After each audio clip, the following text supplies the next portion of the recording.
মুফতি মৌলানা আব্দুল মাতিন সাহেব, যিনি অনেক সামাজিক কাজ করেন, ধর্মীয় কাজ করেন, এটা অস্বীকার করার কোনো জায়গা নাই। তিনি তৃণমূলের ঝান্ডা ধরেছেন।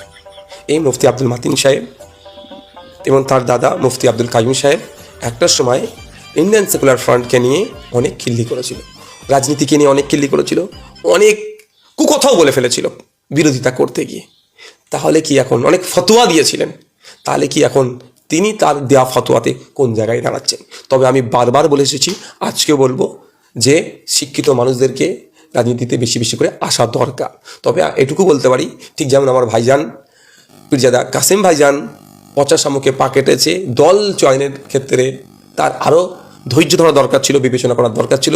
আজকের দিনে বলবো, তৃণমূল কংগ্রেসকে চয়ন করার ক্ষেত্রে মুফতি আব্দুল মাতিন সাহেবের একটু বিবেচনা করা দরকার ছিল।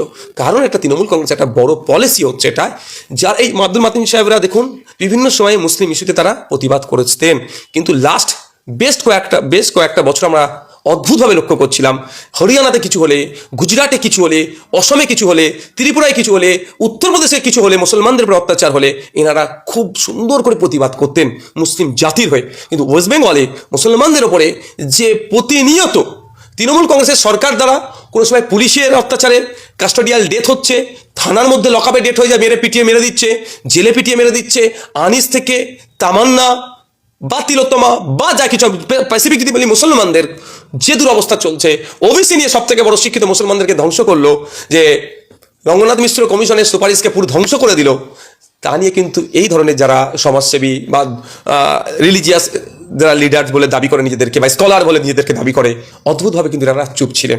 হয়তো চুপ থেকে কোনো একটা জায়গায় বার্তা দিতে চাইছিলেন যে আমি তো তোমাদেরই লোক, প্রয়োজনে তুমি আমাকে ব্যবহার করতে পারো। তাহলে আমার এইটুকুই বলবো সাধারণ মানুষের কাছে, যে দেখুন, যে সংবিধানে মানুষের কন্টেস্ট করার পূর্ণ স্বাধীনতা আছে, যে যেখান থেকে ইচ্ছা কন্টেস্ট করুক। শুধু এতটুকুই বলবো, মানুষ চেনার চেষ্টা করুন।